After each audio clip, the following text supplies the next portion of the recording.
जय गुरुदेव। बाबा जय गुरुदेव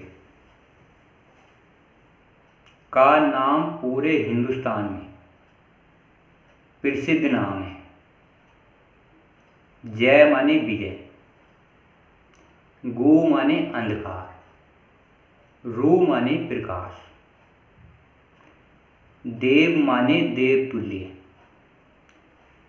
अंडज पिंडज ऊष्मज और स्थावर, 4 खान 84 की जीवात्माओं पर दया करने वाला नाम। जय गुरुदेव नाम प्रभु का, समय का सच्चा जगाया हुआ नाम। बाबा जी ने कहा, जो इस नाम का सुमरन करता है ये मन 3 लोक की यात्रा करता है। एक स्थूल लोक जिसमें कर्म धर्म सिखाया जाता है, अंतर में दिखाया भी जाता है। लिंग लोक और सूक्ष्म लोक। बाबा जी ने कहा, गु माने अंधकार। किसी भी इस धरती के इंसान को पता नहीं है कि जाने से पहले और आने के बाद वो कहाँ जाएगा, कहाँ आएगा।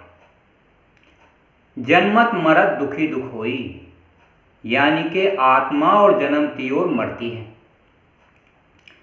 उससे बचने के लिए परम संत बाबा जय गुरुदेव ने कहा, जय गुरुदेव नाम का सुमरन करो। यानी कि जो 3 लोक का मालिक है, अंडखंड ब्रह्मांडों का मालिक है, जिसे हम भगवान कहते हैं, उसके दिव्य दृष्टि से दर्शन करो। फिर कहते हैं ध्यान। जब हम सुमरन कर लेते हैं आधा घंटा, 15 मिनट, 10 मिनट, तो हम अपनी आत्मा से ध्यान लगाते हैं।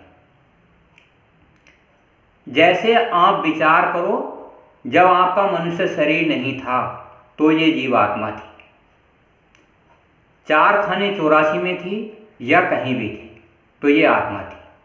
तो महापुरुष बताते हैं आत्मा से ध्यान लगाओ, यहाँ आत्मा का बैठने का स्थान है। ध्यान लगाने से दिखाई देता है। बाबा जी ने कहा, ये अंडखंड ब्रह्मांड जो बनाए हैं ये सतलोक की नकल पर बनाए हैं। जब हम अंतर्दृष्टि से गुरु की बताई युक्ति से ध्यान करेंगे तो हमारी आत्मा अंतर्दृष्टि से देखती है, आत्मा देखती है, शरीर नहीं देखता। परंतु शरीर से सुमरन किया जाता है। इस समाज में जो सत्य पर चलते हैं उनकी सेवा की जाती है। बाबा जी ने कहा, शब्द स्वरूपी संग हैं और कभी ना होते दूर, और धीरज रखिए मन में दिखेगा सतनूर। यानी कि वो सच्चा नाम उस परम पिता परमात्मा का अंतर्दृष्टि में बराबर 24 घंटे 8 पहर आवाज रूप में विद्वान है।